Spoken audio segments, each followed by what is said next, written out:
Hello students. তো West Bengal state ইউনিভার্সিটির অথবা ক্যালকাটা ইউনিভার্সিটির হিউম্যান রাইটসের একটা টপিক নিয়ে আজকে আলোচনা করব। এটা ওয়েস্ট বেঙ্গল স্টেট ইউনিভার্সিটির ক্ষেত্রে প্রযোজ্য এবং ক্যালকাটা ইউনিভার্সিটির ক্ষেত্রেও প্রযোজ্য।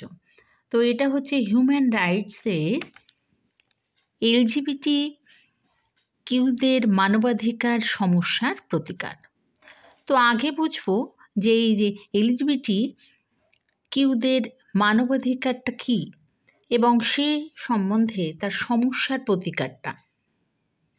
তো এ ব্যাপারে বলি যে 2018 সালের 6ই সেপ্টেম্বর ভারতের লিঙ্গ শোষণ ও বিভাজনের ইতিহাসে একটি মাইল ফলক বছর, কারণ সেদিন ভারতের সুপ্রিম কোর্ট সম্মতি সাপেক্ষে বিবাহ আইনানুগ বলে ঘোষণা করে।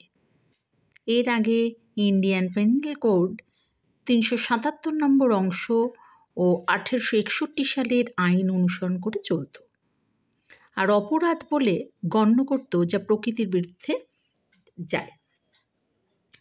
তাই একথা সবসময় মনে রাখতে হবে যে যতই আমরা সমকামিতা, তৃতীয় লিঙ্গ, অন্যান্য ধরনের যৌনতার স্বীকৃতি দিতে পারব, ততই আমাদের গণতান্ত্রিক চেতনা ও বিভিন্নতাকে স্বীকার করার মানসিকতার বিকাশ ঘটবে।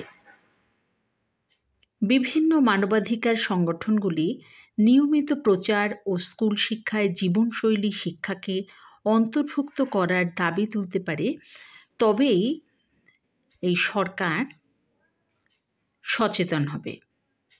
তবে স্কুল, কলেজ, বিশ্ববিদ্যালয় সর্বত্র যদি আমরা জীবনশৈলী শিক্ষাকে অন্তর্ভুক্ত করতে পারি, তাহলে যৌনতা সম্বন্ধে সব কিছু আমরা পরিত্যাগ করতে পারব। যুগ পরিবর্তনের সঙ্গে সঙ্গে সমকামিতাকে ও যৌন প্রসঙ্গে বিভিন্নতা সম্বন্ধে আমাদের আরও সতর্ক হওয়া উচিত।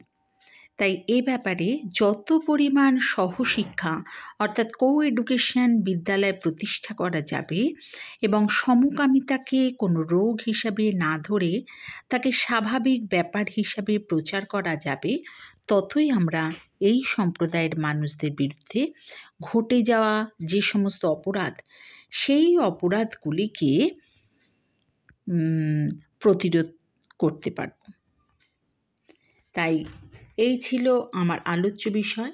এটা হলো হিউম্যান রাইটসের একটা বিশেষ টপিক। তো এই টপিক সম্বন্ধে আরও কিছু জানতে হলে এখানে এই আমার হোয়াটসঅ্যাপ নাম্বার দিলাম, যদি প্রয়োজন মনে হয় তাহলে তোমরা জানার চেষ্টা করো। আমার হোয়াটসঅ্যাপ নাম্বার হচ্ছে 87756947।